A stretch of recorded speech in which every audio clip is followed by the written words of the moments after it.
Once, in a small village, there lived a laborer. Every day, he worked by digging up soil from the ground. He would load the soil onto his donkey and then go to sell it in the market. This was his routine.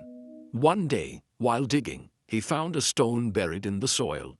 The stone was bright and shiny, but he had no idea about its real value.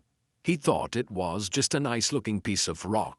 Without giving it much thought, he tied it around his donkey's neck like an ornament and carried on with his work. The next day, as he was walking through the village with his donkey, people looked at the shiny stone. Among them was a wealthy merchant who owned a small grocery shop. The merchant noticed the sparkling stone and stopped the laborer. "What is this shiny thing tied around your donkey's neck?" the merchant asked. The laborer smiled and replied, "Oh, this is just a stone I dug out of the ground yesterday. It looked different, so I tied it to the donkey." The merchant kept staring at the stone.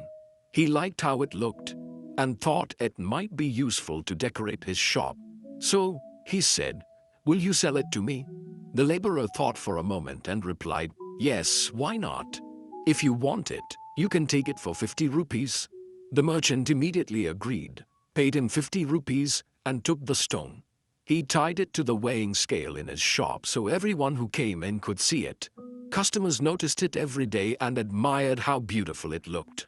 One afternoon, a jeweler came into the grocery shop. His eyes quickly caught the sparkling stone hanging from the weighing scale. He stepped closer, carefully looked at it, and at once realized it wasn't just an ordinary stone. It was a diamond, a very rare and priceless one.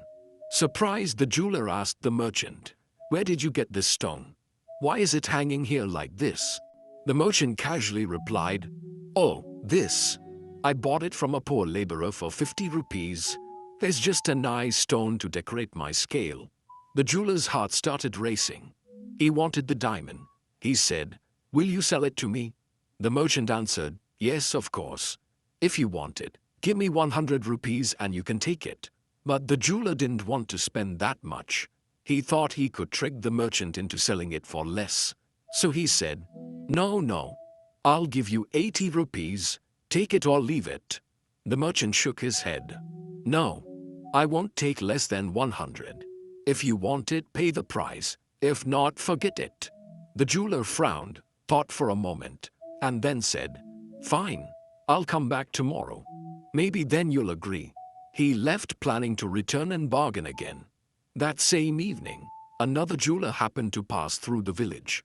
His car had broken down, and while waiting for help, he stepped into the grocery shop. As soon as he entered, he noticed the sparkling diamond on the scale. He looked at it closely, and his eyes widened in amazement. Without wasting a second, he said to the merchant, "Will you sell this stone?" The merchant, calm as usual, replied, "Yes, I'll sell it for 100 rupees." The jeweler immediately took out the money, handed it over, and left with the diamond.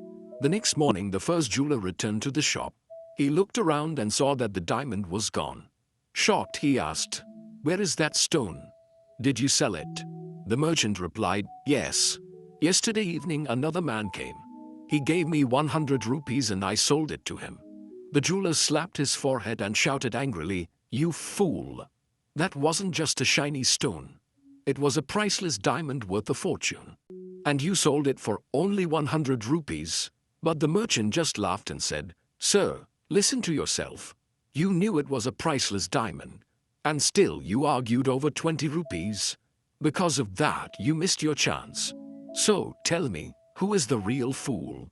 Me, who sold it, or you, who let it slip away?" The jeweler stood there speechless, regretting his mistake. This story gives us 3 lessons. First, don't be stingy in every matter. Save money only where it's really needed. Otherwise, you may lose something far greater. Second, don't miss opportunities. Sometimes, trying to act too smart makes you lose what's right in front of you. Third, don't delay your work. There is an old saying, the best time to do something is now.